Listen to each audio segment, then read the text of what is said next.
La sangre corría por mis piernas mientras el llanto de mi abuela resonaba desde la habitación de al lado. Mi madre acababa de morir. Y ese mismo día, yo también morí por dentro. Esa noche, la Ciudad de México parecía suspendida en el tiempo. La lluvia fina golpeaba contra las ventanas de la vieja casa en Tlalpan, mientras el ataúd de mi madre era velado en la sala. Ella tenía solo 39 años. Una infección generalizada se lo llevó todo en menos de una semana. Yo tenía 14, recuerdo. La luz tenue del pasillo, el olor a flores muertas mezclado con café viejo, y lo recuerdo a él, a mi abuelo, el hombre que veía solo en Navidad, siempre de lejos, siempre con una mirada que me hacía doler el estómago. Esa noche, se quedó conmigo, dijo que era para protegerme, pero mintió, y cuando todos dormían, entró en mi habitación, y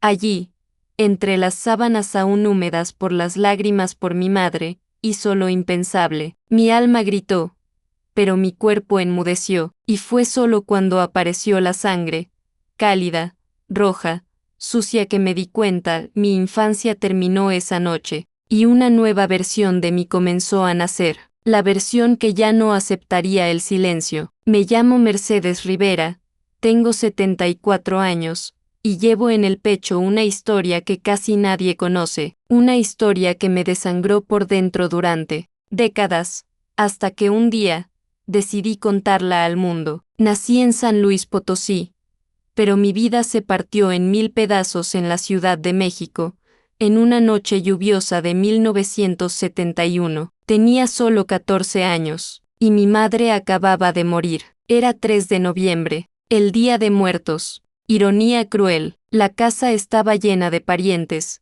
velas encendidas, rezos susurrados y un olor insoportable a flores marchitas. La mujer que me dio la vida yacía dentro de un ataúd de madera simple, en medio de la sala, y yo no sabía si lloraba por ella, o por el miedo que crecía dentro de mí desde que mi abuelo llegó. Vino de Jalisco, un hombre seco, manos callosas, ojos que parecían nunca cerrarse. Nunca tuvimos intimidad, pero ese día, insistió en acompañarme en la habitación, ya que yo estaba muy afectada. Recuerdo el crujido de la puerta al cerrarse detrás de mí, recuerdo el sonido de sus zapatos en el suelo de madera, recuerdo su olor, alcohol barato y sudor rancio, y entonces, solo recuerdo la oscuridad. Mi voz no salía, mis piernas temblaban, y cuando todo terminó, solo veía sangre, corriendo por mis piernas, mezclándose con la alfombra antigua, y con mi silencio, mientras mi abuela lloraba en la habitación de al lado, aprendí que el dolor puede vivir dentro del cuerpo sin hacer ruido, pero fue allí, en esa noche maldita, que me hice una promesa a mí misma. Un día, Mercedes, vas a gritar tan fuerte, que el mundo entero te escuchará. Tomó más de 50 años, pero ese día llegó. No sabía lo que era el luto, hasta que me invadió como una ola helada. Mi madre siempre fue mi puerto seguro, mujer fuerte, de risa fácil, que enfrentaba la vida con una dignidad que ni la pobreza podía borrar. Trabajaba como costurera en un pequeño taller en el barrio de Iztapalapa, donde vivíamos en una casa prestada por una tía lejana. Recuerdo el día en que se sintió mal, una fiebre súbita, dolores en el cuerpo, ojos hundidos. En 3 días, estaba internada, en la habitación. Me llamó con voz débil, me tomó la mano y dijo, promete que serás más fuerte de lo que fui yo, hija. No entendí, solo lloraba y le pedía que no me dejara. Al 4.º día, ella partió. No hubo despedida, no hubo milagro, solo el sonido del monitor cardíaco cesando, y el vacío. Al regresar a casa, me sentía hueca, las calles parecían distorsionadas, las voces de las personas sonaban distantes, y cuando llegamos, ya había gente esperando con velas, rosarios y platos de tamales para el velorio, pero entre todos los rostros, uno me heló por dentro, el de él, mi abuelo, padre de mi padre, que había desaparecido cuando yo era bebé, un hombre que solo aparecía en fechas especiales, y aún así, mantenía distancia, rudo, de pocas palabras, y con una presencia que hacía pesado el aire. Me abrazó por primera vez en su vida esa noche. Fue un abrazo demasiado largo, demasiado incómodo, demasiado frío, y en ese instante, algo dentro de mí supo, este hombre no está aquí solo para enterrar a mi madre. Tenía otros planes, y yo sería la próxima en ser silenciada. La casa estaba sumergida en una penumbra silenciosa. Las luces estaban bajas, la mayoría de las ventanas cubiertas con sábanas oscuras.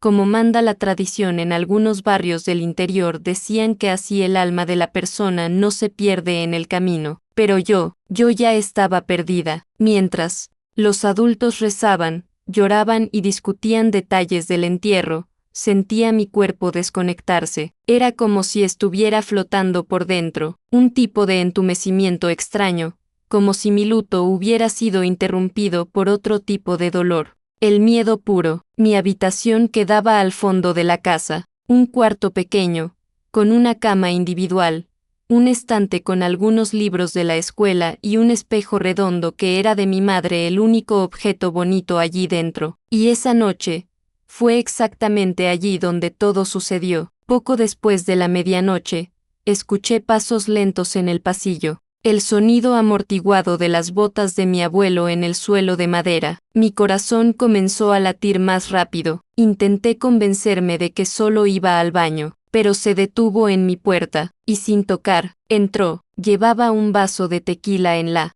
mano, sus ojos estaban rojos, y tenía esa media sonrisa que odiaba desde niña. «Estás muy sola, mija, y yo voy a cuidarte ahora», dijo, cerrando la puerta detrás de sí. El tiempo se detuvo, mi garganta se secó, mi alma salió del cuerpo. No puedo describir cada detalle, no quiero, solo recuerdo el frío, el peso, su olor, y el sonido de mi propia respiración, intentando no existir. Cuando se fue, no dijo nada, solo se acomodó los pantalones, me miró con desprecio y desapareció por el pasillo. Me quedé allí, con el espejo de mi madre al lado, con las piernas abiertas, con la sangre escurriendo, con el dolor gritando dentro de mí. Fue esa noche que una niña murió, y una guerrera comenzó a nacer. A la mañana siguiente, el sol entró por la rendija de la ventana como si nada hubiera pasado. Los pajaritos cantaban, el olor a café invadía la casa, y la gente se preparaba para el entierro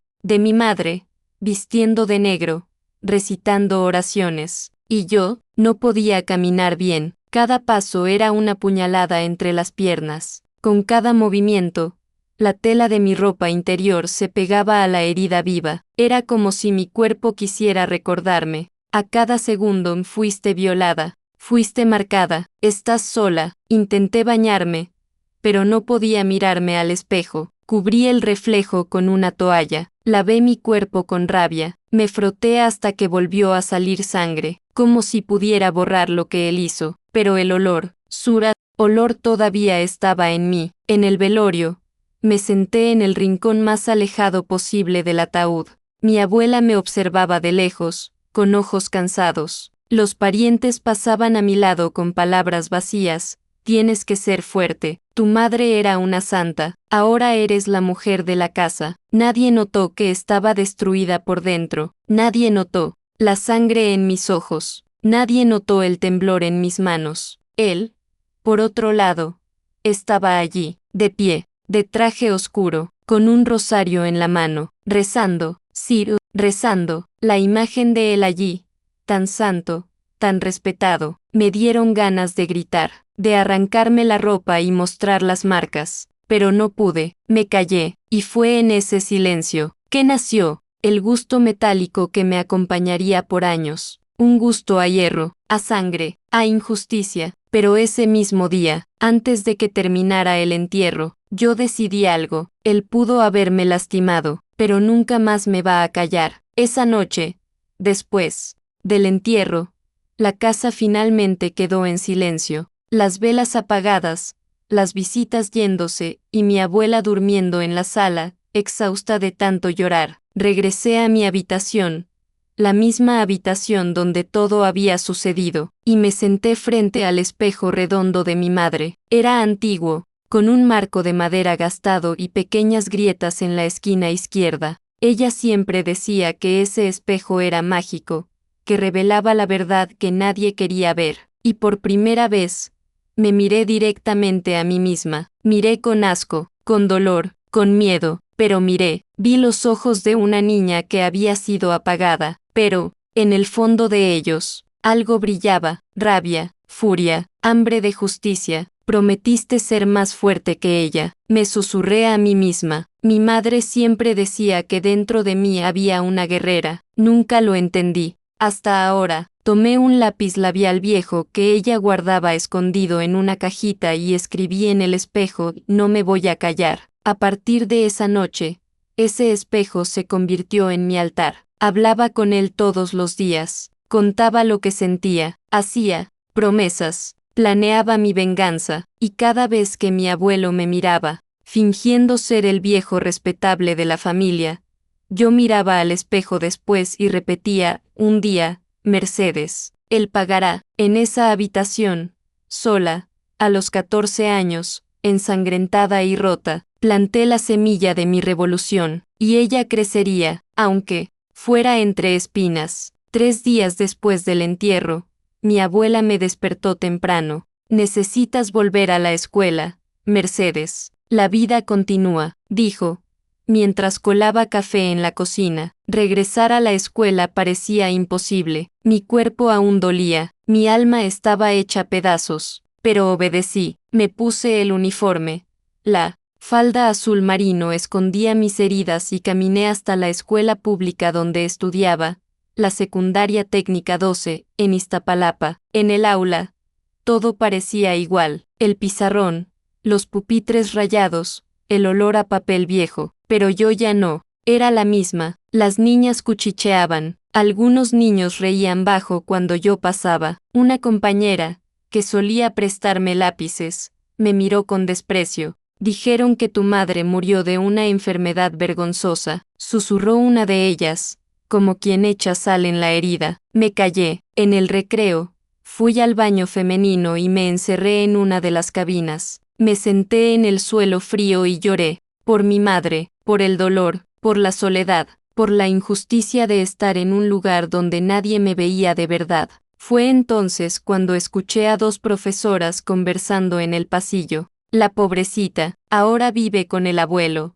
¿verdad, Ciro? Ese viejo es extraño, siempre lo ha sido. Mi corazón se disparó. Alguien lo notó, pero nadie hacía nada. Regresé al aula en silencio. Pasé el resto del día mirando por la ventana, esperando que pasara el tiempo, esperando que algo cambiara, pero lo que más dolía era darme cuenta de que la escuela, ese lugar que yo imaginaba como mi refugio, no era diferente de casa. El silencio también mandaba allí, y en ese silencio, decidí algo más: si nadie me va a proteger, entonces yo misma voy a descubrir cómo se hace justicia. No sabía cómo, ni cuándo, pero la semilla de la revuelta ya estaba germinando, y empezaría a buscar aliados. 2 meses después de la muerte de mi madre, mi abuela decidió que necesitaba pasar un tiempo lejos de la ciudad. Dijo que el clima de la capital me estaba enfermando, pero en el fondo, yo sabía que estaba tratando de alejarme de mi abuelo. Ella nunca preguntó nada, pero creo que en su mirada había sospecha. Así fue como, en enero de 1972, fui enviada a Querétaro, a casa de una prima de mi madre, llamada Elvira, mujer sencilla, viuda, que criaba a 2 hijos pequeños con dignidad y fuerza. Fue la primera vez que sentí un poco de paz. Elvira era diferente, me miraba a los ojos, me dejaba dormir hasta tarde, no preguntaba sobre mi madre, pero dejaba leche caliente en la cabecera todas las noches. En la escuela nueva, nadie sabía mi historia. Yo era solo la chica de la Ciudad de México, y por primera vez, eso era un alivio. Fue allí donde conocí a Esteban, un niño delgado, de ojos claros y sonrisa gentil. Se sentaba detrás de mí en la clase de geografía. Un día, dejó una nota en mi cuaderno: pareces triste, pero hermosa así. Sonreí. Por primera vez en mucho tiempo, Esteban se convirtió en mi primer amigo de verdad. Me esperaba en la puerta de la escuela, me contaba chistes, me prestaba libros, y, sin darse cuenta, comenzó a reconstruir algo que yo creía perdido, mi confianza. Nunca intentó tocarme, nunca me hizo sentir miedo, solo estaba allí, presente, constante, y fue con él que descubrí que aún había gente buena en el mundo, pero, como todo en mi vida hasta entonces, la paz duraría poco, porque cuando mi abuelo supo que yo estaba en Querétaro, él apareció, y trajo el terror de vuelta con él. Era una tarde de viernes. Esteban y yo habíamos terminado una presentación de ciencias en la escuela y reíamos de camino a casa. Me sentía ligera, vacía de dolor. Por primera vez en mucho tiempo, llegamos a la casa de Elvira. Ella estaba en la cocina, horneando pan de maíz. El olor era tan reconfortante que me dieron ganas de llorar. Fue entonces cuando llamaron a la puerta. Elvira fue a abrir, secándose las manos en el delantal. Y entonces, el mundo se congeló. Era él, mi abuelo, el hombre que quería olvidar. El rostro que me visitaba en pesadillas. El toque que sentía incluso durmiendo. Llevaba una camisa impecable, como si fuera a misa. Sonrió con esa sonrisa cínica, y extendió la mano. Buenas tardes. Vine a ver cómo está mi nieta. Elvira, confundida, lo invitó a pasar. Ella no sabía, nadie sabía. Yo, paralizada, solo asentí. Esteban se dio cuenta al instante. Mi cuerpo se encogió, mis ojos perdieron el brillo. Me tomó la mano por debajo de la mesa, y por primera vez, sexta miedo en sus ojos. Mi abuelo se quedó 2 horas. Habló de mi madre como si hubiera sido un padre ejemplar. Dijo que estaba preocupado por mí y que la familia me extrañaba. Antes de irse, me atrajo a un abrazo, y me susurró al oído: si lo cuentas, nadie te creerá. Recuérdalo. A partir de ese día, comencé a dormir con un cuchillo escondido debajo de la almohada, y fue también cuando me di cuenta de que no bastaba con huir de él. Necesitaba enfrentarlo, o volvería a destruirme. A la mañana siguiente de la visita de mi abuelo, me desperté con el corazón acelerado. Sabía que, si no hacía algo ahora, él volvería, tarde o temprano, volvería. Esteban notó que algo en mí había cambiado. Durante el recreo, me jaló cerca y me dijo: si te está pasando algo malo, puedes contármelo, yo te creeré. Mis manos comenzaron a sudar. Mis piernas temblaban, pero tomé valor y susurré: él me lastimó, hizo cosas horribles. Cuando mi madre murió, Esteban me miró con los ojos muy abiertos. No preguntó más nada, solo asintió, y me dijo: vamos a contárselo a alguien. Juntos, esa tarde, fuimos a la delegación municipal de Querétaro. Fuimos solos, 2 adolescentes, él tomándome de la mano, yo conteniendo el llanto. Le contamos todo a una policía. Ella pareció entender. Tomó nota. Llamó a una trabajadora social. Me pidió detalles. Yo temblaba entera. Pero hablé todo. Por primera vez. Grité. Pero al final, lo que recibimos fue un papel timbrado con un sello, y la recomendación de que la denuncia se hiciera en la ciudad donde ocurrió el crimen, Ciudad de México. No podían actuar allí. Salí de allí con un nudo en el estómago. El sistema era una pared fría, indiferente, burocrática. Esteban, con los ojos rojos, me abrazó en la parada del autobús y dijo: aunque nadie te escuche ahora, ya empezaste, ya rompiste el silencio. Ese día, regresamos callados, pero dentro de mí nacía una certeza nueva: la justicia puede tardar, pero ahora ya sabe mi nombre. Y me prometí a mí misma: un día regresaría a la Ciudad de México, y esta vez, no regresaría sola. Poco tiempo después de la frustrada visita a la delegación, regresé a casa de Elvira con el pecho pesado. Me sentía sofocada, como si el mundo estuviera tratando de callarme de nuevo, incluso después de haber encontrado el valor para hablar. Esa noche, llovía fuerte en Querétaro. Elvira había ido a visitar a una vecina enferma, y yo me quedé sola en casa con los sonidos de la tormenta. Decidí arreglar mi maleta. El plan era volver a la Ciudad de México. Ya había tomado mi decisión, volvería a la raíz del dolor. Fue entonces cuando, al buscar en un fondo falso de una de las cajas que vinieron con mis pertenencias de la casa antigua, encontré un cuaderno viejo, de tapa dura roja, envuelto en una funda de almohada antigua. Cuando lo abrí, reconocí de inmediato la caligrafía. Era de mi madre. Querido diario, a veces siento que no voy a durar mucho. Hay cosas que nunca pude contarle, ni a Mercedes. Mis manos comenzaron a temblar. Las páginas siguientes revelaban un mundo escondido. Él lo intentó una vez, cuando yo tenía 15. Me casé con el primer hombre que me ofreció una salida, pero nunca dejé de sentir el olor de ese día. Ella también había sido víctima de su propio padre. Me faltó el aire, sentí náuseas. Cerré el diario y corrí al baño. Vomité todo lo que aún existía de inocencia en mí. Mi madre había muerto con ese secreto atragantado, y ahora era mío, pero lo que él no sabía era que ahora yo tenía pruebas. No solo destruiste mi vida, viejo maldito, destruiste generaciones, y con ese diario en las manos, comencé a escribir el final de su historia. Pasé la noche entera leyendo el diario de mi madre. Cada palabra era un cuchillo cortando mi alma. Ella había cargado ese dolor por décadas sola, en silencio, con una sonrisa fingida en el rostro, la misma sonrisa que yo aprendí a usar. Ella describía el miedo, la vergüenza, la rabia, pero también hablaba de mí, de cómo yo era la luz al final del túnel, y de cómo ella intentaba protegerme de todo, incluso de su propio pasado. Tengo miedo de que se acerque a Mercedes. Él pregunta mucho por ella. Me eriza el estómago. Ella sabía, ella sentía, pero él era su padre, y en ese tiempo, las mujeres se tragaban el dolor por respeto. En la última página del diario, había algo que me paralizó. Si un día encuentras esto, mi hija, que sepas, tienes derecho a gritar, a luchar, a vivir.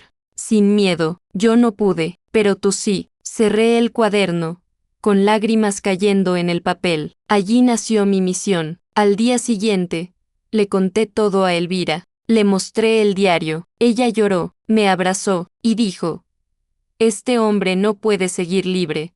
Mercedes, lo que le hizo a tu madre, a ti, es un crimen, y ahora, nadie puede fingir que no lo sabe. Elvira se puso en contacto con una abogada amiga, ligada a un colectivo de mujeres en defensa de víctimas de abuso, y así, sin saber aún la fuerza que tenía, encontré mi primer ejército. El ciclo de silencio había sido roto. Ahora era él quien debía tener miedo, porque las voces de las mujeres que intentó callar estaban a punto de resonar. Elvira concertó una reunión con la abogada, Leticia Navarro, una mujer firme, de mirada directa, que formaba parte de un grupo llamado Mujeres Sin Miedo, especializado en casos de abuso intrafamiliar. Cuando le mostré el diario de mi madre, Leticia solo cerró los ojos, respiró hondo y dijo: lo que ustedes vivieron no es un caso aislado, es un patrón, y casi siempre, este tipo de violencia pasa de generación en generación. Aquello me erizó por completo. Ella hizo preguntas, muchas. Algunas yo no quería responder, pero respondí, por mi madre, por mí, por la niña que fui, y por la mujer que estaba naciendo. Fue entonces cuando Elvira, casi sin querer, dijo algo. ¿Qué nos hizo detenernos?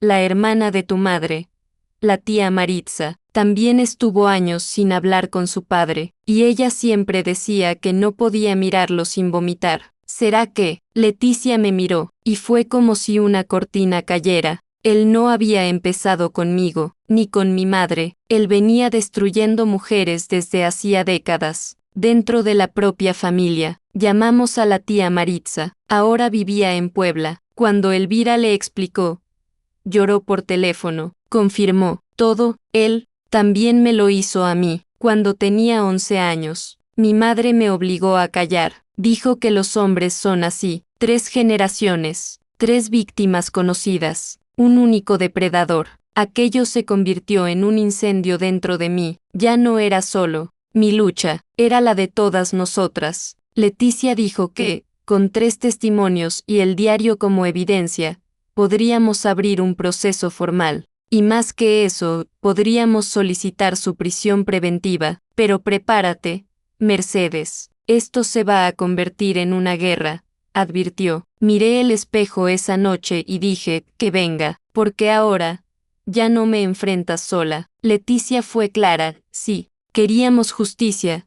Yo tendría que regresar a la Ciudad de México y presentar la denuncia formal en la Fiscalía especializada en delitos contra menores y mujeres. Era la única forma de iniciar un proceso sólido. Regresar a la ciudad donde todo sucedió parecía una locura, pero dentro de mí, era necesario, era como volver al lugar donde enterraron mi grito, pero esta vez, para desenterrarlo con fuerza, con la ayuda de Elvira y del colectivo. Preparamos todo en silencio. La idea era salir de Querétaro sin que mi familia paterna lo supiera. Si el viejo se enteraba, podía desaparecer, y nosotras queríamos que lo tomaran por sorpresa. En la madrugada del 8 de abril de 1972, abordé un autobús interestatal. Yo, Leticia y una de las voluntarias del grupo. El viaje duró horas, pero en mí, parecía que el tiempo se había congelado. Cada kilómetro me acercaba a mi pasado. Llegamos al amanecer. La ciudad parecía la misma, pero yo no lo era. Ahora, yo era Mercedes Rivera, sobreviviente, y venía a buscar lo que era mío por derecho, justicia. Nos instalamos en un pequeño hotel cerca del centro. Al día siguiente, fuimos directamente a la Fiscalía de Atención a Víctimas. Allí, comencé a contarlo todo, de nuevo, pero esta vez,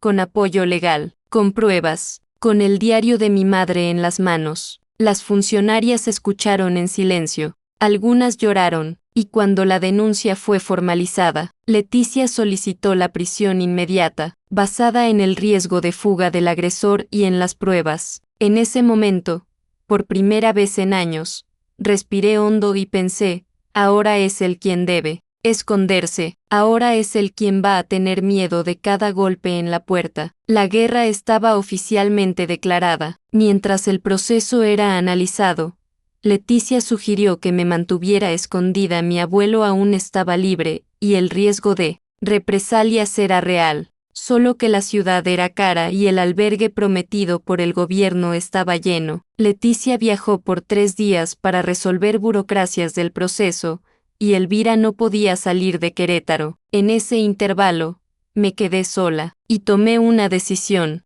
peligrosa. Si sobreviví al infierno dentro de casa, puedo sobrevivir en las calles por unos días. Fue así como terminé en las calles del centro histórico, durmiendo en plazas, compartiendo pedazos de pan con desconocidos y fingiendo que era mayor para evitar miradas peligrosas. Al tercer día, me abordó una mujer elegante, con lápiz labial rojo intenso y un perfume empalagoso. Se llamaba Reina. Dijo que podía darme un lugar para dormir, comida caliente y ropa nueva. Parecía un ángel, pero bastaron unas horas en su casa para que yo entendiera. Reina era una enganchadora de niñas. Ella acogía a niñas vulnerables, prometía seguridad, y luego las vendía a hombres como mi abuelo, a monstruos. Cuando me di cuenta, intenté huir. Reina cerró la puerta con llave. Dijo que ya había gastado dinero en mí, que le debía obediencia. Fue su mirada,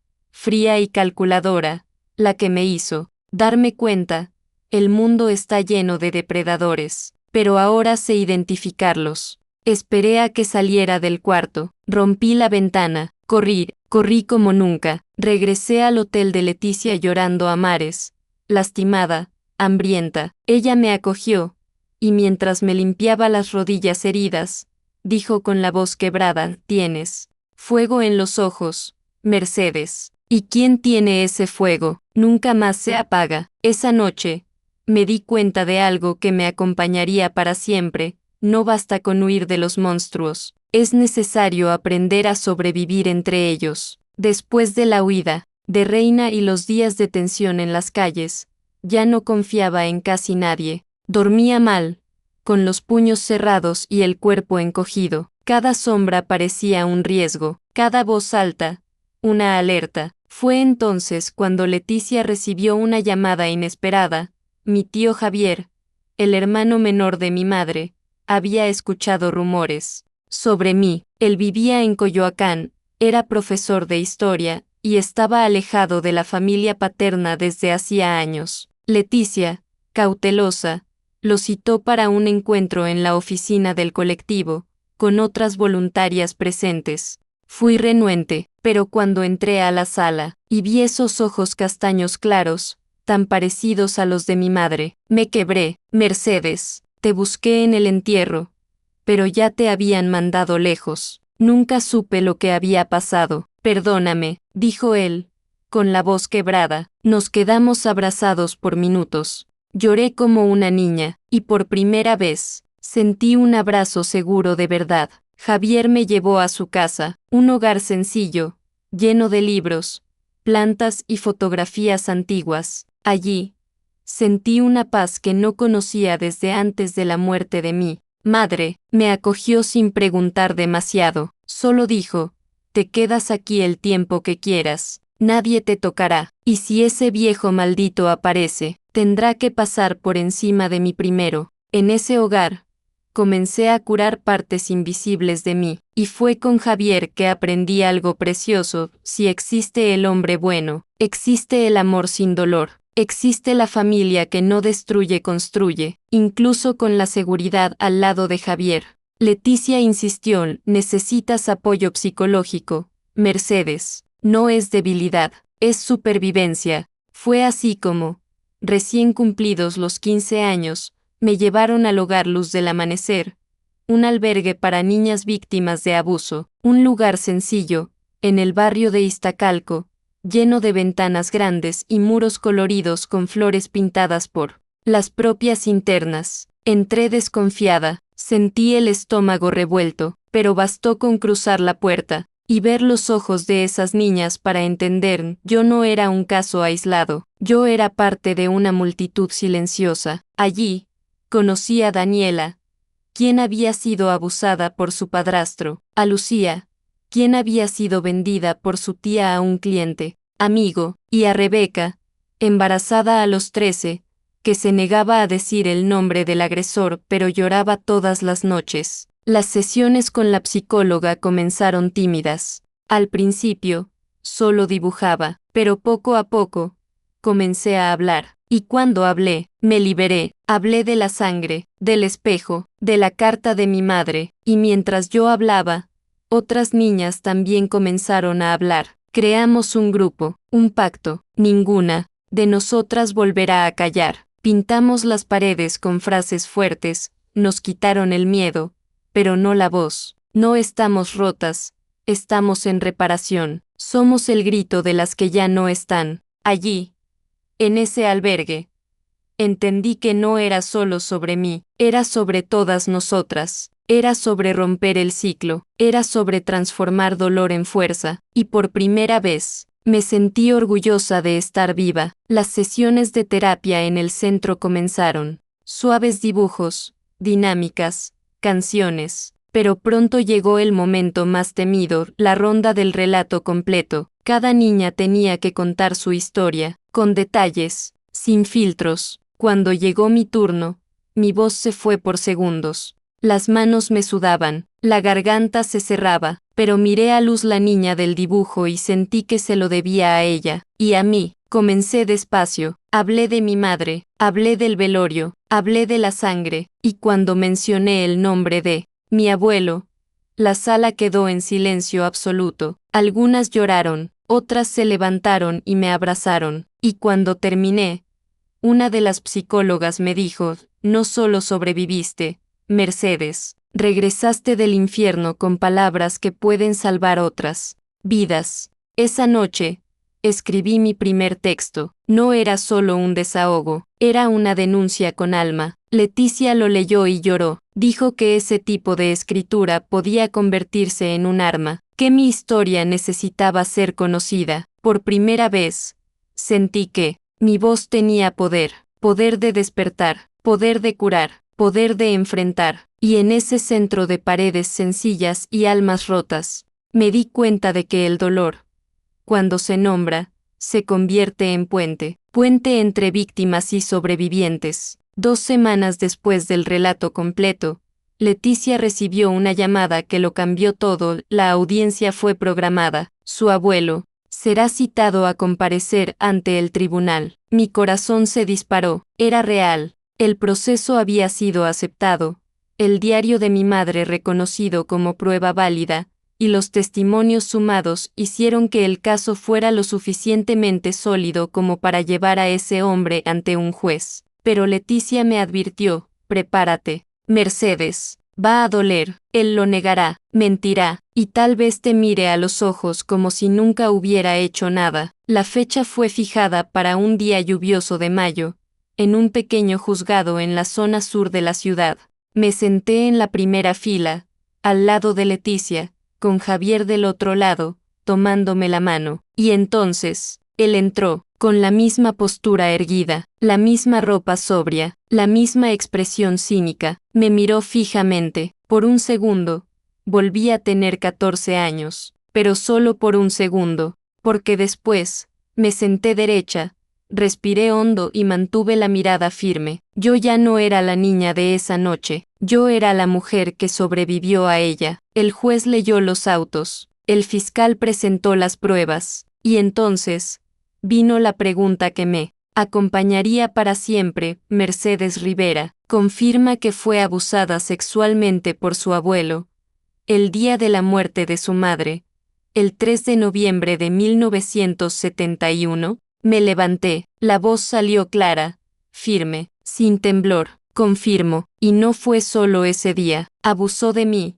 de mi madre y de mi tía, y hoy, él me va a escuchar. Toda la sala quedó en silencio, hasta el aire parecía respetar mi coraje, y en ese instante, el grito que estuvo atrapado por tantos años, resonó, y el mundo finalmente me escuchó. Después de mi testimonio, la defensa de mi abuelo reaccionó con furia. Alegaron que todo era mentira, que yo sufría de delirios traumáticos, que estaba siendo manipulada por militantes feministas para destruir la reputación de un hombre honrado. La sala del tribunal se convirtió en un campo minado de palabras venenosas, pero lo peor aún estaba por venir. La noche siguiente a la audiencia, Leticia me despertó en pánico. Robaron la carpeta del caso, los documentos físicos, el diario de tu madre, las copias de los testimonios escritos, hasta tu historial médico, desaparecieron. Me quedé sin piso. Alguien había invadido la oficina del colectivo, alguien con miedo a la verdad. Fue como recibir otro golpe. La prueba más fuerte, la letra de mi madre, estaba ahora en las manos equivocadas, y por primera vez en meses, sentí que el monstruo estaba un paso adelante. Pero Leticia no era mujer de rendirse fácilmente. Ellos pueden intentar borrar la tinta, pero no pueden apagar tu voz. Javier también actuó rápido. Con ayuda de una periodista amiga, logramos activar otra fiscalía y presentar una denuncia paralela por obstrucción de justicia. La prensa comenzó a olfatear el caso. Si quieren guerra, ahora será pública, dijo Leticia. Esa semana, andábamos con copias escondidas en varios lugares, una en la bolsa, una en el armario del centro, otra con Javier, otra en Querétaro. Podían soplar contra la llama, pero ahora se había convertido en un incendio. Mientras el caso hervía en los bastidores, algo inesperado sucedió. Recibimos una carta, entregada a mano, en el centro de acogida. Era sencilla, sin remitente claro, pero con una letra temblorosa y conocida. Me llamo Camila, soy prima de Mercedes. Él también me lo hizo a mí. Nunca lo conté, pero ahora, al verla hablar, me atreví. Mis ojos se llenaron de lágrimas. Camila era hija de un primo lejano, y solíamos jugar juntas en las vacaciones cuando éramos pequeñas. Yo nunca supe o nunca me di cuenta, pero ella también cargaba cicatrices invisibles. Leticia concertó una reunión con ella, en secreto. Camila llegó nerviosa, con un abrigo grande, los ojos bajos, la voz débil. pero cada palabra que salió de su boca era un eco de mi dolor. Tenía 9 años. Él decía que era solo una caricia especial, y yo creía que era mi culpa. El patrón. Se repetía, el mismo monstruo, las mismas tácticas, la misma destrucción. Con el testimonio de Camila, el caso ganó una fuerza irrefutable. Ahora había múltiples víctimas, con relatos consistentes, distantes en el tiempo, pero idénticos en el trauma. Leticia vibró, el fiscal sonrió. Ahora tenemos lo que llaman un modus operandi, y con eso, vamos a aplastar a ese viejo. Abracé a Camila como nunca lo había hecho. 2 mujeres que sobrevivieron a la misma sombra, 2 bocas que, finalmente, rompían la muralla del silencio familiar. En ese momento, entendí que mi lucha era más que personal, era ancestral, y ahora, era colectiva. Después del testimonio de Camila, algo cambió dentro de mí. Yo ya no era solo una víctima buscando justicia, yo era parte de un movimiento. Leticia sugirió que reuniéramos a todas las víctimas conocidas de mi abuelo, un domingo por la tarde, en una sala silenciosa del centro de apoyo.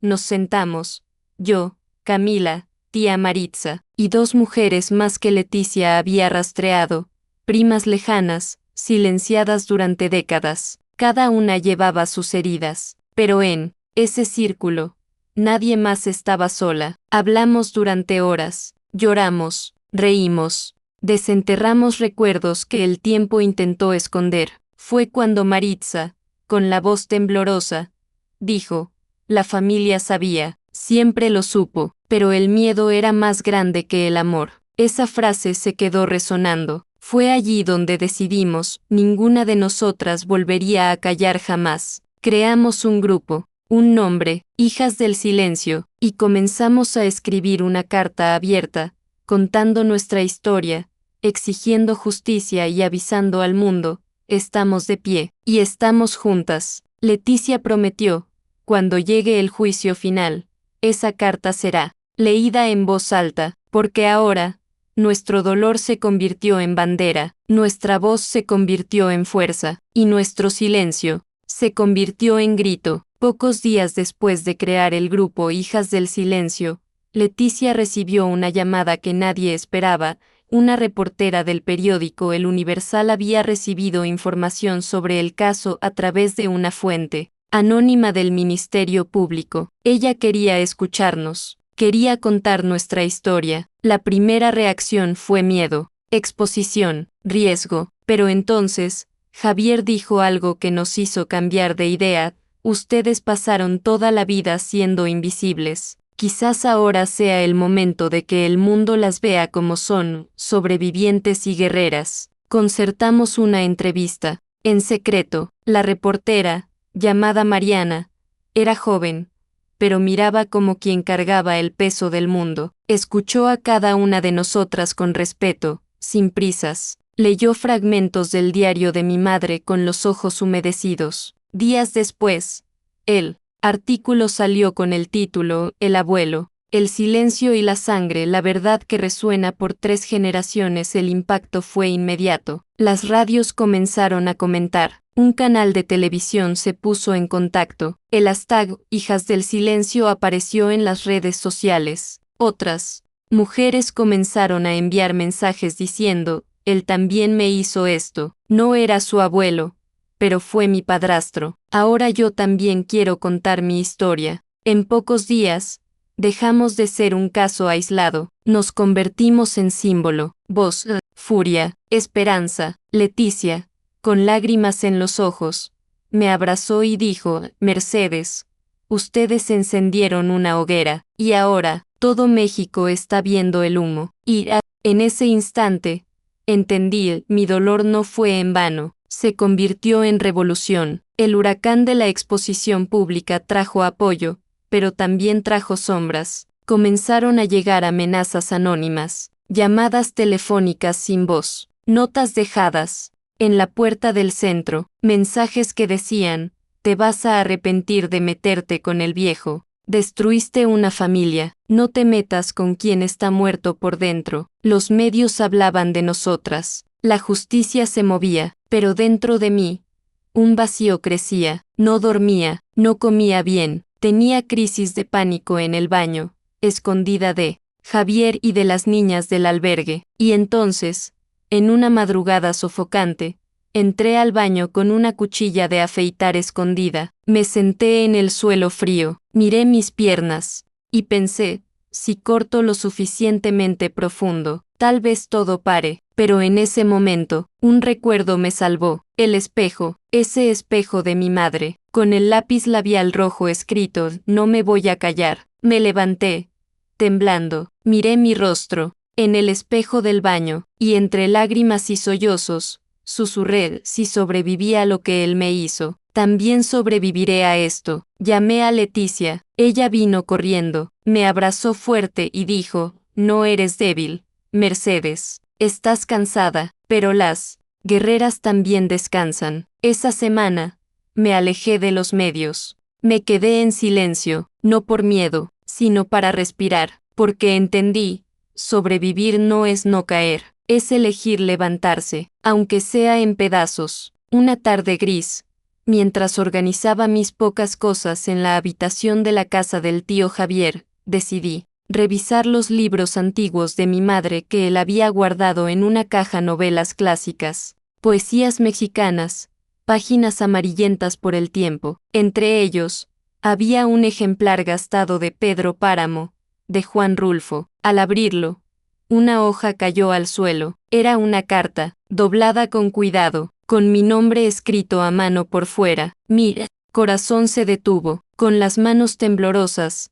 Abrí y leí, mi querida Mercedes, si algún día esta carta cae en tus manos, es porque la vida nos separó antes de tiempo, y necesito decirte, que lo intenté protegerte con todas las fuerzas que tenía, pero mi miedo era más grande que el valor que tardé en encontrar. La carta continuaba, contaba sobre lo que ella sufrió a manos de su padre, sobre cómo huyó a través del matrimonio, sobre cómo desconfiaba que él un día intentaría acercarse a mí. Si él te toca, Mercedes, que sepas, la culpa nunca fue tuya, nunca fue mía, fue de él, y solo de él. Terminaba así. Tú naciste de mi vientre, pero tu fuerza nació de lo que yo nunca pude decir. Grita, hija, grita hasta que el mundo te escuche, y nunca, nunca más te calles. Esa carta fue como un abrazo venido del más allá, un soplo de vida, una confirmación de que mi madre nunca fue omisa a ella, también fue víctima, y ahora, con su voz a mi lado, sentía que podía atravesar cualquier tormenta, porque ahora, ya no gritaba sola, con la carta de mi madre en el bolsillo, el espejo en la memoria y las palabras de Camila en el corazón. Llegó el momento de decidir, o seguía huyendo, o lo enfrentaba todo de una vez. Y yo elegí enfrentar. Leticia me invitó a una conferencia organizada por colectivos de mujeres sobrevivientes, donde hablaríamos ante más de 300 personas activistas, periodistas, psicólogas, estudiantes de derecho. Yo sería una de las ponentes. Casi vomito de nervios. El día del evento, me puse una blusa blanca que era de mi madre, y escribí con lápiz labial rojo en la palma de la mano, nunca más callada. Cuando mi nombre fue llamado, el salón quedó en silencio. Subí al escenario, la luz me cegaba, las piernas me temblaban, pero entonces, miré a la audiencia, vi rostros de niñas que podían ser yo, vi mujeres que podían ser mi madre, vi ojos atentos, oídos abiertos, y comencé. Me llamo Mercedes Rivera, soy hija, soy nieta, soy sobreviviente, y durante años, fui silenciada por miedo, vergüenza y dolor, pero hoy, estoy aquí para decir, el miedo cambió de lado, con cada palabra, mi voz ganaba fuerza, con cada lágrima en la audiencia, mi pecho se llenaba. Hablé del espejo, de la sangre, del diario de mi madre, del ciclo que juré romper, y terminé diciendo, si mi dolor salvó una vida, entonces valió la pena. La audiencia estalló en aplausos. Algunos subieron al escenario, me abrazaron, me llamaron la voz de miles. Esa noche, no fui solo Mercedes, fui el grito de todas. Llegó el día del juicio final. Esa mañana tenía un peso diferente en el aire. El cielo estaba cubierto, como si hasta él supiera que algo decisivo estaba a punto de suceder. Leticia me entregó una copia de la carta de mi madre, dijo que podía leerla en el tribunal, si quería. Javier me besó en la frente. Camila me abrazó fuerte. Luz, la niña del albergue, me escribió una frase en un papel: eres la valentía que yo quiero ser. Entramos al tribunal. Mi abuelo estaba allí, sentado, con la misma cara cínica, ojos sin alma, pero por primera vez parecía más pequeño. El juez llamó mi nombre, me levanté, caminé hasta el centro de la sala, respiré hondo, y lo miré a los ojos. ¿Me reconoce? Señor, soy la niña que usted destruyó, pero también soy la mujer que sobrevivió a su intento de callarme. Saqué del bolsillo la carta de mi madre, y leí fragmentos en voz alta. La sala entera lloraba, él desviaba la mirada, pero yo no lo permitía. Hoy, señor Rivera, usted va a escuchar, porque la voz que usted intentó apagar, hoy es fuego, hoy es justicia. Terminé de pie, firme, ya no como víctima, sino como testigo viva de la verdad. El juez agradeció, la fiscalía reforzó las pruebas, la defensa intentó hablar, pero ya no había espacio para la mentira en ese lugar. Ese día, el silencio fue condenado, y yo fui absuelta de la culpa que nunca fue mía. El tribunal había escuchado todas las voces, las pruebas habían sido presentadas, el veredicto se acercaba, pero antes, el juez autorizó un último momento. La acusada y la principal testigo pueden, si lo desean, dirigirse mutuamente en voz alta, con respeto y bajo observación. Yo dudé, pero me levanté, él también. Nos quedamos frente a frente. Él me miró, pero no había remordimiento, no había dolor, solo frialdad. Sostuve el diario de mi madre contra mi pecho, me acerqué. Mírame bien, pedí. Él mantuvo la mirada, desafiante, sórdido, y entonces dijo: siempre fuiste una mentirosa, como tu madre. Fue como si el suelo se abriera, pero yo no caí, porque en ese instante entendí, él nunca iba a pedir perdón, porque los monstruos no se arrepienten, se esconden. Lo miré a los ojos, y le dije con firmeza: usted me enseñó lo que es el infierno, pero también me enseñó lo que es renacer, y por eso le doy las gracias, porque cada lágrima que usted causó se convirtió en fuerza, y cada niña que usted intentó callar, hoy habla, muy alto. Me di la vuelta, lo dejé allí, solo con su propia podredumbre. En esa sala de tribunal, él perdió el control por primera vez, y yo recuperé todo lo que él intentó quitarme. Todos estaban de pie. El juez se ajustó las gafas, se aclaró la garganta y comenzó la lectura de la sentencia. Cada palabra parecía cortar el aire. Después de un análisis detallado de los testimonios, documentos, pruebas materiales y declaraciones, este tribunal decide que existe responsabilidad penal del acusado, señor Tomás Rivera, por los delitos de abuso sexual continuado contra menor de edad, abuso intrafamiliar y agresión psicológica. Mi respiración se detuvo. El juez continuó: considerando la gravedad de los actos, los daños causados a las víctimas y el silencio prolongado que permitió la perpetuación de estos crímenes, este tribunal sentencia al acusado a 22 años de prisión en régimen cerrado, sin derecho a apelación inmediata. El silencio en la sala fue absoluto. Por un segundo, nadie se movió, y entonces comenzaron los suspiros, las lágrimas, y un leve aplauso contenido, respetuoso, pero cargado de justicia. Leticia me abrazó con fuerza. Javier lloraba de pie, como un padre que ve a su hija ganar una guerra, y yo solo cerré los ojos, y pensé: madre, lo logramos. Él nunca más lastimará a nadie. El viejo fue esposado allí mismo, sin protestar, sin gritar, derrotado, y mientras lo llevaban fuera de la sala, él miró hacia atrás, pero esta vez fue él quien bajó los ojos, porque ahora, él sabía, el silencio ya no era su aliado. La condena de mi abuelo fue noticia principal en todos los periódicos al día siguiente. Programas de televisión, radios y prensa escrita repetían el mismo nombre, Mercedes Rivera, la nieta que desenmascaró al patriarca. Pero con la victoria, vinieron las grietas. Algunos primos y tíos, avergonzados o cómplices en silencio, me enviaron mensajes fríos. Podrías haber resuelto esto en familia. Era un viejo enfermo, no necesitabas exponer a todos. La vergüenza cayó sobre todos. Nosotros. ¿Vergüenza? ¿Dónde estaban ellos cuando yo sangré sola esa noche? ¿Dónde estaban cuando mi madre fue silenciada? La vergüenza nunca fue mía, fue de ellos, por callar, por proteger la sangre, y no la verdad. Otros parientes cortaron lazos, se cambiaron de ciudad, cambiaron de número, prefirieron huir del dolor del espejo, pero yo no oí. Javier me miró una noche, con calma, y dijo: no perdiste a la familia, Mercedes, solo revelaste quiénes realmente formaban parte de ella, y aprendí,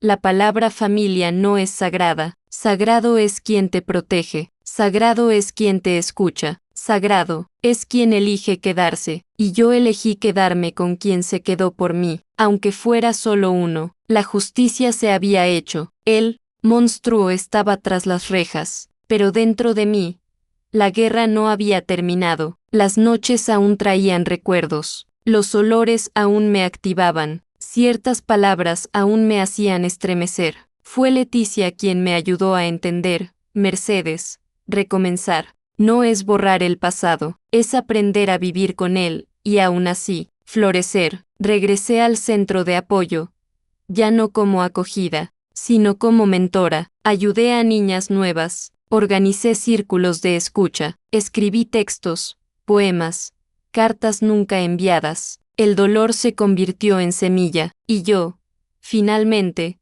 comencé a regar otra cosa dentro de mi vida. También volví a estudiar, retomé los libros de mi madre, presenté examen para psicología, quería entender los dolores del mundo, y ayudar a curar a otras como yo. La herida se convirtió en cicatriz. Y toda cicatriz es prueba de que vencimos. Poco a poco, volví a reír, volví a soñar, y por primera vez, volví a mirarme al espejo sin miedo, porque ahora, el reflejo me decía: sobreviviste, Mercedes, pero más que eso, renaciste. Con el paso de los meses, comencé a trabajar como voluntaria en albergues y centros de acogida. Con cada historia que escuchaba, sentía que estaba mirando versiones más jóvenes de mí misma, niñas calladas, niñas rotas, niñas sobrevivientes. Ya no era solo Mercedes, era referencia, puerto, espejo. Las directoras de los centros comenzaron a invitarme a dar pequeñas charlas. En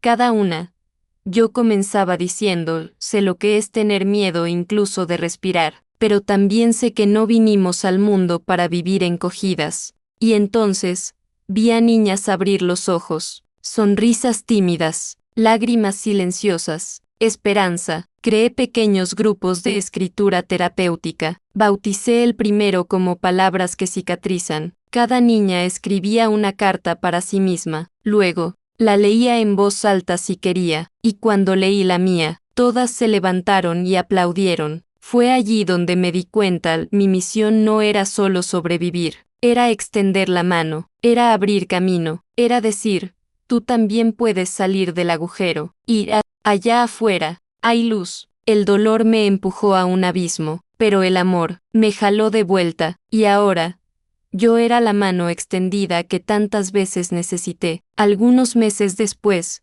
recibí una invitación inesperada. Una profesora de la antigua escuela donde estudié, en Iztapalapa, la secundaria técnica 12, me escribió: supe de su historia, soy su excompañera, hoy doy clases aquí, ¿aceptaría regresar para contar su verdad a nuestros alumnos? Mi estómago se revolvió. ¿Volver a la escuela donde nadie me escuchó? ¿Donde cuchicheaban a mis espaldas? ¿Donde sangraba en silencio en los pasillos? Pero algo dentro de mí dijo: volver allí es cerrar un ciclo. Acepté. Llegué una mañana nublada. El patio parecía más pequeño. Las paredes, más bajas. Era como ver el escenario de una pesadilla. A plena luz del día, fui recibida con respeto. Los alumnos me esperaban en un auditorio improvisado, cientos de ojos atentos. Adolescentes que podrían ser yo, o mi hija. Tomé el micrófono.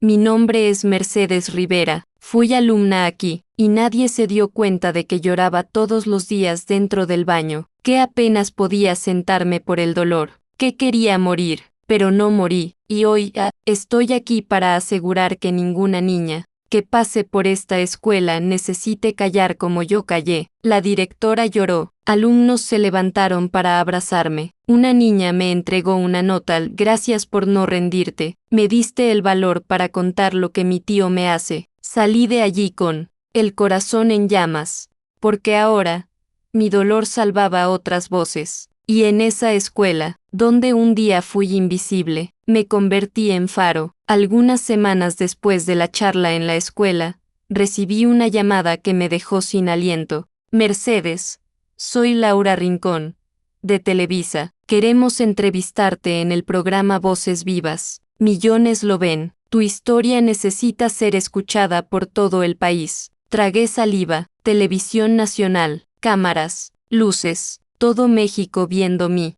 rostro, escuchando mi dolor. Pero entonces, me miré al espejo y recordé, si sobreviviste a la noche más oscura, puedes caminar bajo cualquier reflector. Acepté. El día de la grabación, me maquillaron con delicadeza. Laura me recibió con un cálido abrazo, y cuando las cámaras comenzaron a grabar, ella dijo, Mercedes, ¿qué le dirías a la niña de 14 años que sangró en silencio esa noche? Miré a la lente, respiré, y respondí, le diría, aguanta un poco más, el dolor no durará para siempre, y un día, transformarás esa sangre en fuego, y ese fuego iluminará el camino de miles. La entrevista se hizo viral. Mercedes Rivera se convirtió en tendencia. Recibí cartas de niñas, mujeres, incluso hombres, todos diciendo, me hiciste ver que yo también puedo hablar. Tu dolor me sanó, salvaste a mi hija. En ese momento, mi vida se convirtió en testimonio, y mi historia se convirtió en instrumento, porque ahora,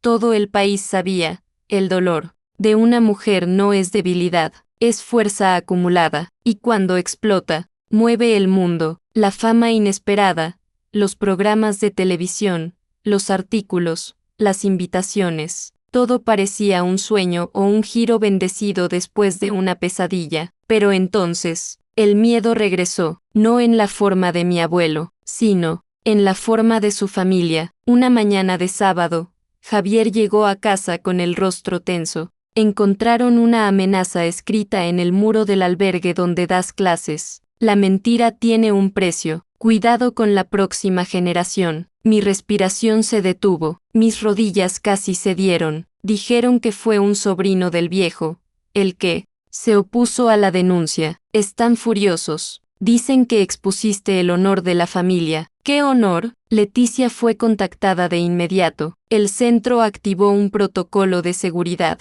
Comencé a andar con una patrulla de la policía comunitaria escoltándome, y mi rutina fue reevaluada por completo. Durante días, sentí que el antiguo pánico regresaba, pero había algo diferente en mí ahora. Esta vez, no estaba sola. Fui a las redes sociales. Escribí un texto, no tengo miedo a las amenazas, porque ya enfrenté al peor de los monstruos, y sobreviví. Si quieren callarme, tendrán que enfrentarse a un ejército de voces, y esas voces ya no paran. Miles de compartidos, palabras de apoyo, asociaciones de derechos humanos se manifestaron, y yo entendí.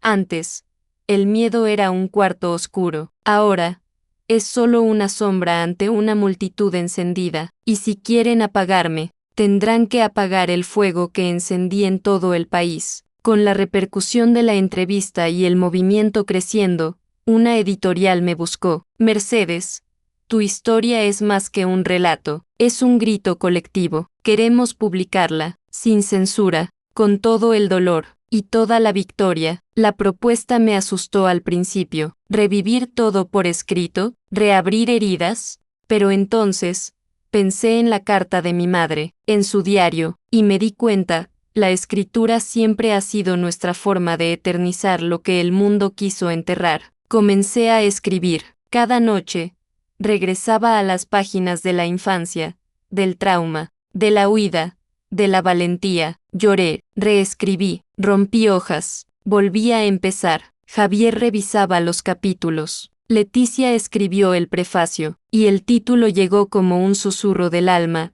Espejo roto, la niña que sobrevivió al silencio en el lanzamiento. El salón estaba lleno, sobrevivientes, profesores, alumnas, periodistas, y allí, delante de todos, leí un fragmento: este libro no es solo mío, es de cada niña que fue tocada sin permiso, de cada mujer que sobrevivió al toque del miedo, de cada voz que un día cayó, pero hoy grita en mí. El libro se convirtió en un símbolo, entró en escuelas, se convirtió en material de estudio, y en pocos meses, ganó un Premio Nacional de Derechos Humanos y Literatura. Esa noche de premiación, con la estatuilla en las manos, miré al cielo, y susurré: Madre, tu diario se convirtió en revolución. Después del Premio Nacional, mi vida cambió una vez más. Fui invitada a debates internacionales. Me puse en contacto con activistas de otros países. Mis palabras comenzaron a ser citadas en documentos de la Organización de las Naciones Unidas sobre protección a la infancia. Recibí cartas de países que nunca imaginé alcanzar, pero junto con el reconocimiento, vino un nuevo peso, la expectativa. Mercedes, necesitas seguir fuerte, eres la voz de todas nosotras, nunca puedes flaquear. Y yo, solo soy humana. Tuve noches en las que lloré sola, días en los que no pude salir de la cama, momentos en los que quise huir al campo y olvidarme de todo. Fue Javier quien me trajo de vuelta. Una vez más, no necesitas salvar el mundo todos los días. A veces, solo necesitas respirar y recordar que ya salvaste a alguien, a ti misma. Entonces aprendí, el reconocimiento es hermoso, pero no sustituye la paz. Por eso, comencé a poner límites. Dije no a algunas charlas. Dije sí a tardes sin celular. Volví a escribir solo para mí, porque antes de ser símbolo, soy mujer, soy cuerpo, soy alma, soy Mercedes, y sigo reconstruyéndome, no para los demás, sino por mí. A los 63 años, decidí regresar al lugar donde el ciclo del dolor comenzó, Guadalajara. Fue allí donde mi abuelo creció. Fue allí donde aprendió a ser el hombre que destruyó tantas vidas. No fui en busca de venganza, fui en busca de cierre. Leticia fue conmigo, y Luz, ahora con 22 años,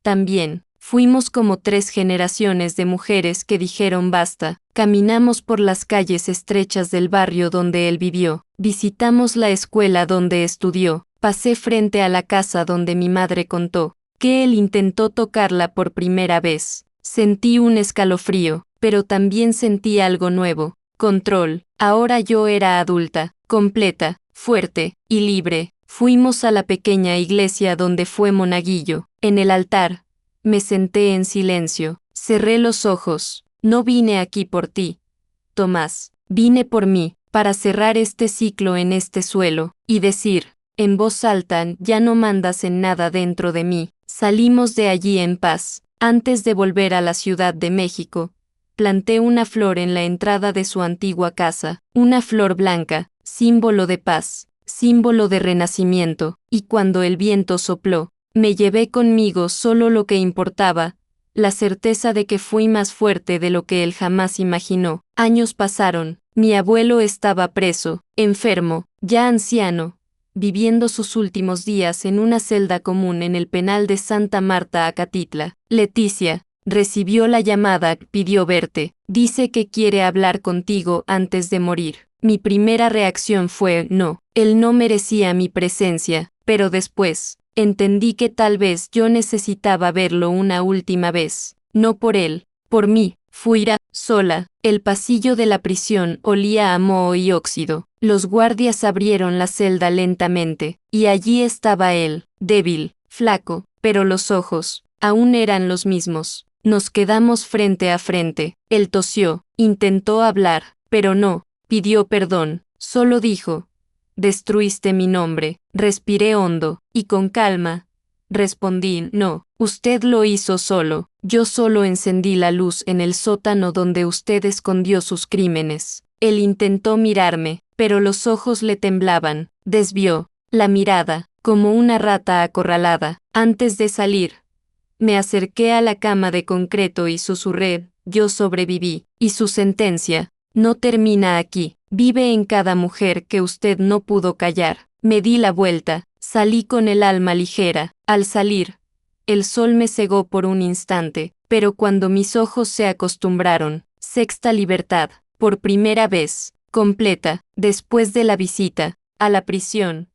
Mucha gente me preguntó: ¿perdonaste a tu abuelo? Y la respuesta no es sencilla. Perdón no es olvido, perdón no es absolución, perdón es liberación, no para él, sino para mí. Durante años, cargué odio en el pecho, odio que me quemaba por dentro, que me impedía dormir, confiar, sonreír. Pero ese día, cuando lo vi frágil, murmurando acusaciones, sin valor para asumir lo que hizo, me di cuenta de que él ya estaba condenado mucho antes de la prisión, condenado a vivir en la oscuridad, con miedo de su propio nombre, con miedo a la verdad. Yo, en cambio, estaba viva, entera, fuerte. Entonces, decidí soltar la última cadena, no por él, por mí. Escribí una carta que nunca entregué y la quemé en el patio de la casa de Javier. Mientras las llamas consumían el papel, susurré: no te disculpo, pero tampoco te cargo más. A partir de hoy, dejas de vivir en mí. Y cuando el humo subió, algo en mí se desató, y en ese instante, entendí: perdonar es decir, ya no tienes poder sobre mí. Décadas habían pasado, mi historia se convirtió en libro, charlas, una fundación, pero de vez en cuando, un recuerdo insistía en regresar. Un nombre, una mirada, una mano que tomó la mía allí en Querétaro, cuando yo era solo una niña tratando de sobrevivir. Esteban, el primer amigo, el primero que creyó, el primero que me dijo: si te está pasando algo malo, puedes contármelo. Nunca más lo vi después de mi regreso a la Ciudad de México. La vida nos separó, pero mi corazón nunca lo olvidó. Un día, en una charla para maestros de la red pública, un hombre levantó la mano al final de la presentación, ojos claros, cabello canoso, sonrisa que reconocería incluso en la oscuridad. Mercedes, soy yo, Esteban. El mundo se detuvo. Me acerqué, con las manos temblorosas. Él me abrazó. Supe de todo, te busqué, y ahora que te he vuelto a encontrar, solo quiero decir: eres la mujer más fuerte que he conocido. Hablamos durante horas. Caminamos por parques como en el pasado, reímos, lloramos, nos reconocimos, y allí, a los 64 años, me di cuenta: algunos lazos el tiempo no los desata, solo los guarda, hasta que sea seguro reencontrarse. Esteban fue el primero en verme, y ahora, también era quien veía a la mujer que renació. El reencuentro con Esteban reavivó algo que yo creía perdido. No era solo afecto, era confianza, era la sensación de estar segura en los brazos de alguien, no porque él me protegiera, sino porque me veía completa. Comenzamos a vernos con frecuencia. Él era viudo,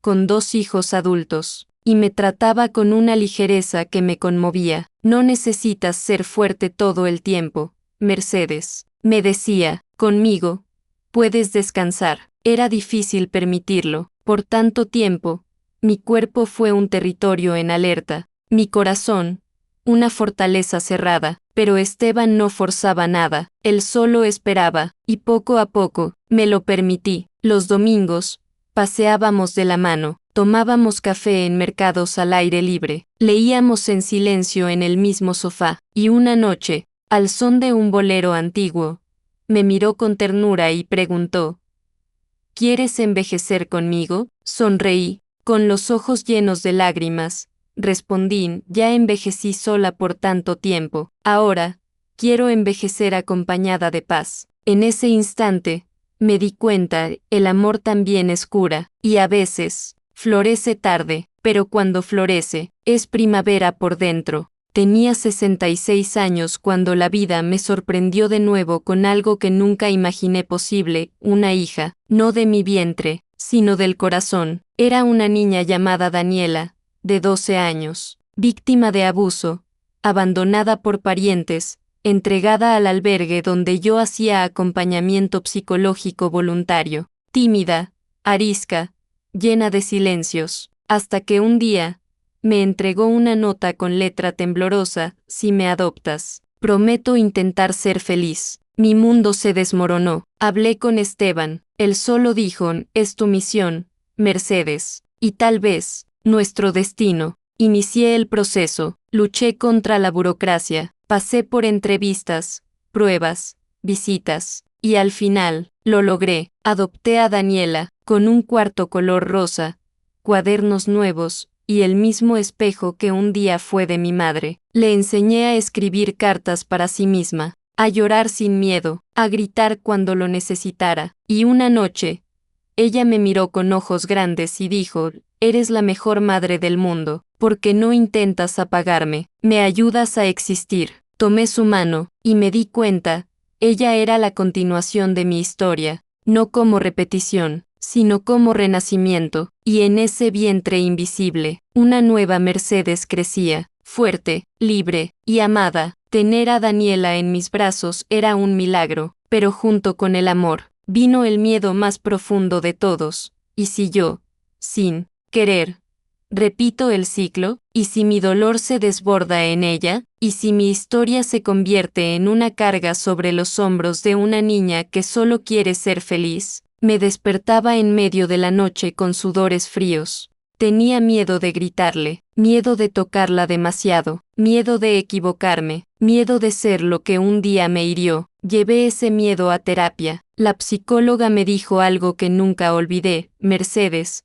las personas que tienen miedo de repetir, generalmente son las que rompen el ciclo, porque estás consciente, estás presente. Comencé a escribir un diario, una carta para Daniela en el futuro, contando mi historia con delicadeza, mostrando mi fuerza y mi fragilidad. Le leí capítulos cortos, como si fuera un cuento de hadas del mundo real. Ella escuchaba atenta, sin juzgar, y un día, me abrazó y dijo: no eres como ellos, eres mi puerto seguro, me salvaste. Y en ese abrazo, la niña asustada dentro de mí también fue abrazada, porque entendí: quien sobrevive al infierno, tiene miedo del fuego, pero también aprende a encender luces. Y Daniela era la luz más hermosa que yo había encendido. El día en que Daniela cumplió 15 años fue más simbólico que cualquier fiesta, porque a los 15, yo solo conocía el dolor. Ella,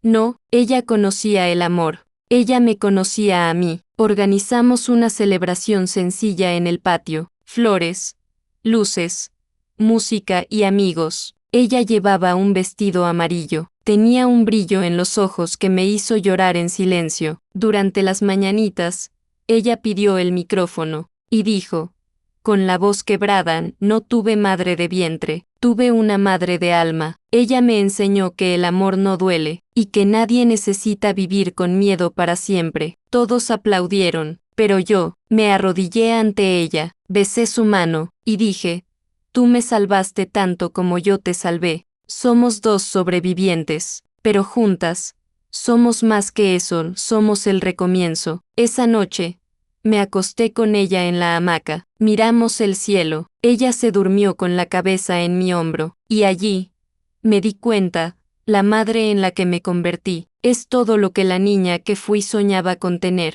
El ciclo fue roto, no con odio, sino con amor. Cuando Daniela cumplió 18 años, pensé que era el momento adecuado. Volví a mi cofre de recuerdos. Allí dentro, entre papeles amarillentos, recortes de periódico y el espejo de mi madre, estaba la carta que había escrito para mi hija incluso antes de saber que existiría, escrita con lágrimas, esperanza y la certeza de que un día alguien me llamaría madre. Se la entregué, sin decir una palabra. Daniela se sentó en la terraza, con el sol de la tarde en su rostro, y leyó. La carta decía: mi hija, todavía no te conozco, pero ya te amo con la fuerza de quien sobrevivió para encontrarte. Quizás un día te preguntes por qué tiemblo en ciertos momentos, por qué abrazo demasiado fuerte, o por qué mis ojos se llenan de lágrimas de repente. Es porque antes de ti había un abismo, y tú fuiste el puente. Ella terminó de leer en silencio, luego me abrazó. Mamá, no me salvaste, me enseñaste a salvarme a mí misma también, y supe,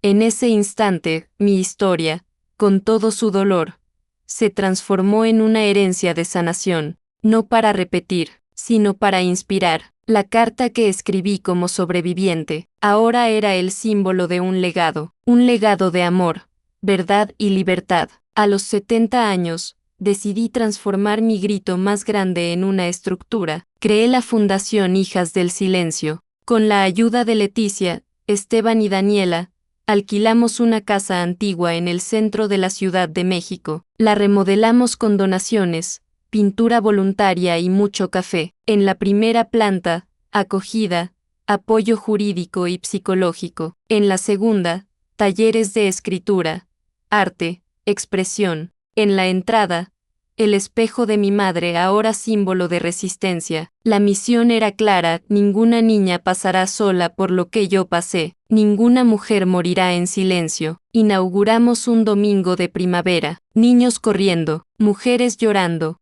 voces que antes se escondían, ahora resonaban por las paredes. Leticia pronunció un discurso: esta casa está construida sobre cicatrices, pero sus paredes están hechas de fuerza. Daniela entregó un dibujo, un árbol, con raíces en forma de nombres femeninos. En la cima del árbol, se leía: Mercedes, la que nos hizo florecer. Yo lloré todo, de alivio, de orgullo, de paz, porque en esa casa, ya no era solo sobreviviente, era guardiana de otras historias, era semilla de un nuevo tiempo. Con la Fundación en marcha, Daniela ya adulta y mi alma en paz, solo faltaba una cosa: el volver a la casa donde fui destruida, y donde decidí sobrevivir. La antigua casa en Iztapalapa, la sala del velorio, el cuarto del espejo, el pasillo donde el silencio pesaba más que el aire. Supe que la casa estaba abandonada,